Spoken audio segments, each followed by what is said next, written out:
Sir మనం లగచర్ల ఘటన చూసాం సార్. కలెక్టర్ల పైన రైతులు పరిగెత్తించి మరి రాళ్ళు విసిరారు. సో, అదంతా కూడా వీడియోస్ వైరల్ అయిపోయాయి. అయితే ఈ కేసులోకి సంబంధించి బీఆర్ఎస్ మాజీ ఎమ్మెల్యే పట్నం నరేందర్ అరెస్ట్ అయ్యారు.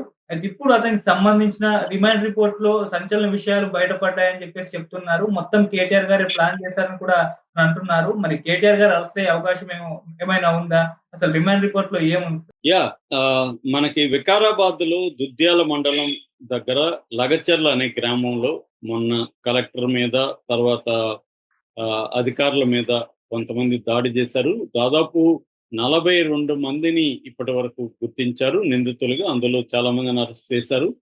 సో, వీళ్ళు ఎందుకు దాడి చేశారు కలెక్టర్ మీద అంటే, అక్కడ ఫార్మాసిటీ కట్టడానికి భూసేకరణ కోసం కలెక్టర్ ఎళ్లారు. రైతులతో మాట్లాడి భూమిని సేకరించి ఫార్మాసిటీ కట్టాలని.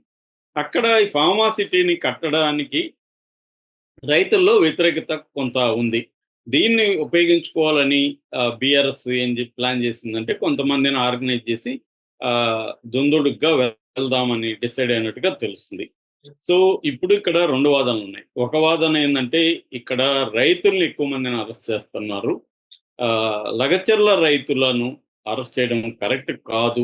రైతుల మీద ఈ దమనకాండని ఆపాలి అని బీఆర్ఎస్ అంటుంది. ఇటు పౌర హక్కుల సంఘాలు కావచ్చు, మేధావులుగా తెలంగాణ మేధావులు, ప్రజాస్వామికవాదులు కావచ్చు, అందరూ కూడా మాట్లాడుతున్నారు. కానీ ఇటు ఐజీ సత్యనారాయణ ఈ కేసు విషయంగా మాట్లాడాడు. అట్లాగే ఇప్పుడు కొడంగల్ మాజీ ఎమ్మెల్యే, ఆ తర్వాత బీఆర్ఎస్ నాయకుడు పట్నం నరేందర్ రెడ్డిని అరెస్ట్ చేశారు. ఎందుకంటే ఈ మొత్తం ఈ దాడి వెనక భోగమోని నరేష్ అనే ఒక అబ్బాయి, భోగమోని సురేష్ అనే ఒక అబ్బాయి దీని వెనక ఉన్నాడు. ఈ ఈ సురేష్ ఇతనే అనుచరుడు, పట్నం నరేందర్ రెడ్డి ప్రధాన అనుచరుడు. వాళ్ళిద్దరికీ ఫోన్ కాల్స్ చూస్తే దాదాపు 84 కాల్స్ వాళ్ళిద్దరూ దాడి జరగక ముందు చేసుకున్నారు. ముఖ్యంగా 2వ తేదీ నుంచి 9వ తేదీ లోపల 34 కాల్స్ చేసుకున్నట్టుగా అర్థమవుతుంది. అయితే దాడి జరిగిన రోజు మాత్రం ఎటువంటి కాల్ లేదు. అంతకు ముందే ప్లాన్ గా చేసుకున్నారు. ఇదంతా కూడా కేటీఆర్ ఆధ్వర్యంలోనే పట్నం నరేందర్ రెడ్డి కేటీఆర్ అప్పగించాడు అని రిమాండ్ రిపోర్ట్ లో కేటీఆర్ పేరు కూడా చేర్చారు. అంటే ఈ కేసులో కూడా కేటీఆర్ ని అరెస్ట్ చేసే అవకాశం ఉంది.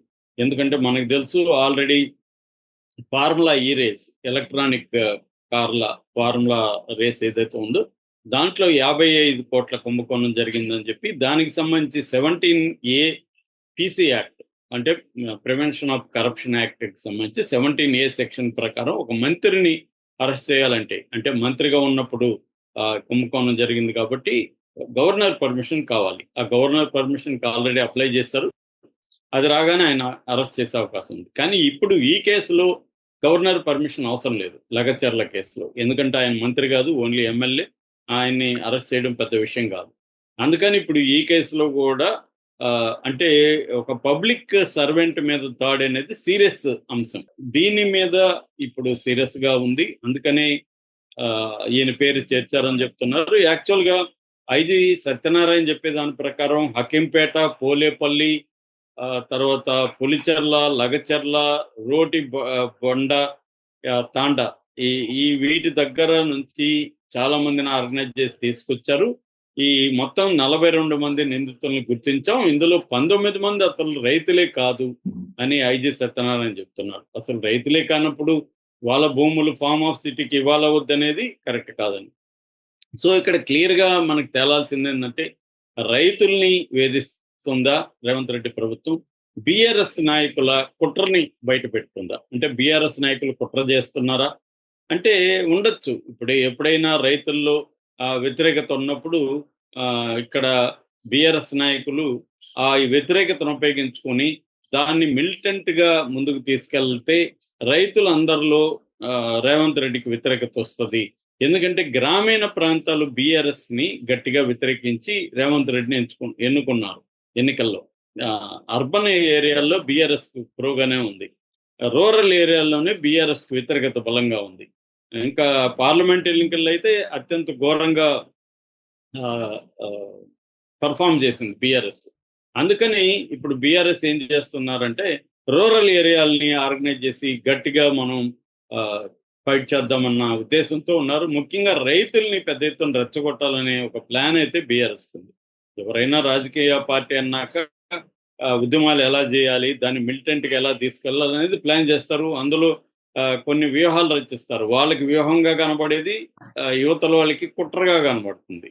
సో బీఆర్ఎస్ రైతుల్లో ఉండే వ్యతిరేకతను ఉపయోగించుకొని ఈ అంశాన్ని ఉపయోగించుకొని చేయడం తప్పు కాదు, ఉద్యమం చేయడం. కానీ దాడి చేయడం అయితే ఖచ్చితంగా కరెక్ట్ కాదు. ఎందుకంటే కలెక్టర్లు కానీ ఇంకొకరు కానీ ప్రజల కోసం పనిచేసే అధికారులు, ప్రభుత్వం తరపున పనిచేసే అధికారులు వాళ్ళ మీద దాడులు చేయడం అయితే కరెక్ట్ కాదు. అది ఖచ్చితంగా చట్టరీత్యా నేరం. అది ఎవరు చేసినా, రైతుల పేరుతో చేసినా, ఇంకొకరు చేసినా అది చట్టరీత్యా నేరం. వాళ్ళు ఉద్యమాలు చేయొచ్చు, అది ఉద్యమాలు చేయొచ్చు, వాళ్ళు నిరసన తెలియజేయచ్చు, శాంతియుతంగా తెలియజేయడానికి అనేక పద్ధతులు ఉన్నాయి.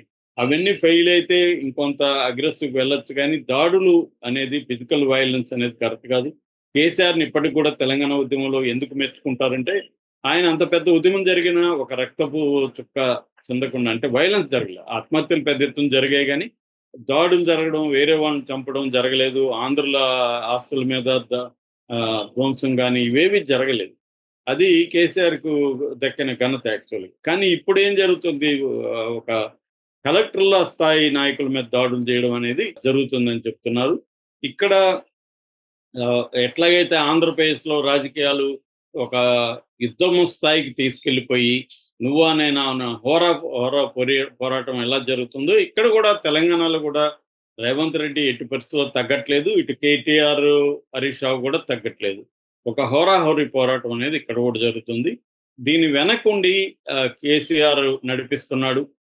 వాళ్ళిద్దరిని చెరొక వైపు తీసుకొని ఉద్యమాలు చేయమని చెప్తున్నాడు, గైడ్ చేస్తున్నట్టుగా ఉంది. ఆ కేసీఆర్ కూడా ఏంటంటే రైతులని ఫోకస్ చేస్తే, రైతు ఉద్యమంగానే వస్తే, పట్టణ ప్రజలు ఆల్రెడీ మనకు ఉన్నారు కాబట్టి గ్రామీణ ప్రాంతాలంతా కూడా వ్యతిరేకత వస్తుంది రేవంత్ రెడ్డికి. అప్పుడు దీన్ని ఉపయోగించుకొని ఒక రైతు పాదయాత్ర, రైతు సంఘీభావ పాదయాత్ర అట్లాంటిదేమన్నా కేసీఆర్ కూడా ప్లాన్ చేసే అవకాశం ఉంది. లేదా ఆయన ఆరోగ్యం సహకరించకపోతే బస్సు యాత్ర కానీ అలాగా ఒక ప్లాన్. ఈ లోపల వీళ్ళు ఉత్తర తెలంగాణ, దక్షిణ తెలంగాణ అని పాదయాత్రలకి కూడా ప్లాన్ చేస్తున్నారు బావభౌమర్ది కేటీఆర్ అండ్ హరీష్ రావు. అయితే రేవంత్ రెడ్డి వ్యూహం ఏంటంటే ఈ వైలెన్స్ ను ఉపయోగించుకొని కేటీఆర్ని కానీ జైల్లో వేసేస్తే, బెయిల్ త్వరగా రాకపోతే హరీష్ రావుని, కేటీఆర్ని కానీ ఏదో కేసులు ఇరికించి జైళ్లలో పెట్టేస్తే, కేసీఆర్ని బయటికి రప్పిస్తే కేసీఆర్ అంతా అప్పుడు చూడొచ్చు అనేది రేవంత్ రెడ్డికి ఉన్న ప్లాన్. రేవంత్ రెడ్డికి ఏంటంటే కేసీఆర్ని దెబ్బ కొట్టాలనేది రేవంత్ రెడ్డికి టార్గెట్. అయితే డైరెక్ట్గా కేసీఆర్ జోలికి ఇప్పుడు వెళ్తే అతను బలహీనంగా ఉంటాడు, అనారోగ్య సమస్యలు, ప్రజల్లో సింపతి వచ్చే అవకాశం ఉంది. ఎందుకంటే ఆల్రెడీ జగన్ చేసిన తప్పు చంద్రబాబుని అరెస్ట్ చేయడం వల్ల సింపతి వచ్చింది. చంద్రబాబు అన్న physically strong, mentally strong. KCR physically very వీక్గా ఉంటాడు. ఆయనకి ఇంకా సింపతి వచ్చే ఆ విజువల్స్ అంతా బయట రేపు పొద్దున ఆయన పడిపోవచ్చు, అనారోగ్యం అని అనొచ్చు, ఇంకోటి జరుగుతుంది. అందుకని రేవంత్ రెడ్డి స్ట్రాటజిక్గా వెళ్తున్నాడు.